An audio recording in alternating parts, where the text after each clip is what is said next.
I watched the U.S. Open. I watched part of the first round on Thursday. I was amazed. I watched almost virtually the whole thing on Sunday. I was really stunned. This was not par for the course U.S. Open golf. U.S. Open golf has this philosophy, John, the integrity of par. They make the golf course impossible to play.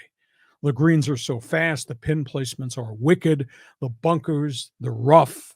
It's impossible to survive. I mean, if you win the U.S. Open at 1 or 2 under par, you've had yourself a good 4 days. We came out of the gates on Thursday, and the leaders were 10 under par. Yeah. Ricky Fowler had 10 birdies on a U.S. Open golf course. Mm-hmm. And 15 minutes later, Xander Schauffele stormed to the end, and I think he had 8 birdies along the way, and he shot a 10 under par. I mean, it was absolutely stunning what happened the first day. And I said, what is this, miniature golf? This is not the U.S. Open. U.S. Open is lakes all over the place, tight fairways, really high rough. You're going to lose your ball in that rough. You're going to take double penalties. Now, there are some guys who got killed, but as Thursday turned to Friday, the course got a little bit tougher. Then the weather changed. It got warm. And by the time we got to Saturday into Sunday, it was tough to sink putts on the green because the greens were playing so fast. And, pal, if you put the thing in the bunker, you're in trouble. You put the thing in the high rough, you're in trouble.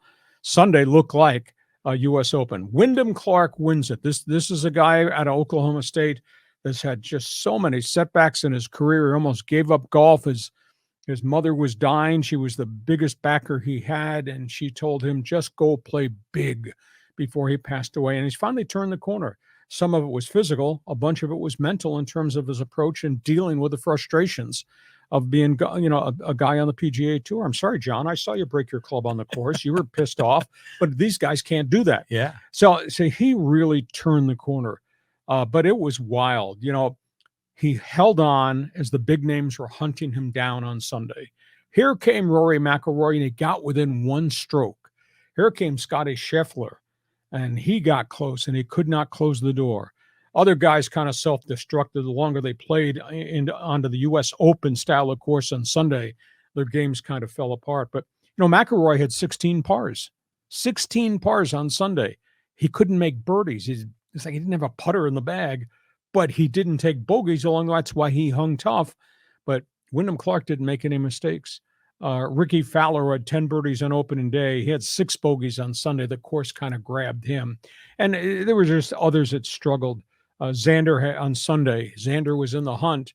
Schauffele, the Aztec star, 3 bogeys and a triple bogey. Mm. And then there was Dustin Johnson. Now, you can identify with this. Dustin Johnson took a quadruple bogey into the water twice. He finished with an 8 on 1 hole. You've been there, done that. Yes. Snowman. Yeah, snowman, exactly. Brooks Koepka spent the whole weekend whining about the LA Country Club course. He didn't play her well. Some guys did. Matt Fitzpatrick had an ace in the U.S. Open on a U.S. Open course. So it was just a tremendous, I thought it was a wild weekend. I was hoping for McIlroy to get it because he's had a long dry spell, winning a Grand Slam event, but good for Wyndham Clark because he soldiered through a lot of adversity, and this will be a memory of a lifetime. He could not talk when he came off the 18. He was weeping so much. It's just kind of a cool story. And other guys, the Phil Mickelsons of the world, did not make the cut. Jon Rahm had kind of a ratty day. The course kind of gobbled him up on Saturday and Sunday. So U.S. Open became the U.S. Open, but it surely wasn't that the first day. I looked at that and said, how is this possible? This is the U.S. Open. Yeah, it was a fun tournament to watch. And it's nice to see, one of these young guys that kind of turned their career around and won one of the big ones. But I think the other part of the story is everything about the course itself, the LA Country Club. And, I used to live up there near UCLA. And I remember driving past that course on Wilshire Boulevard, and I always just thought of it, that's just a private course.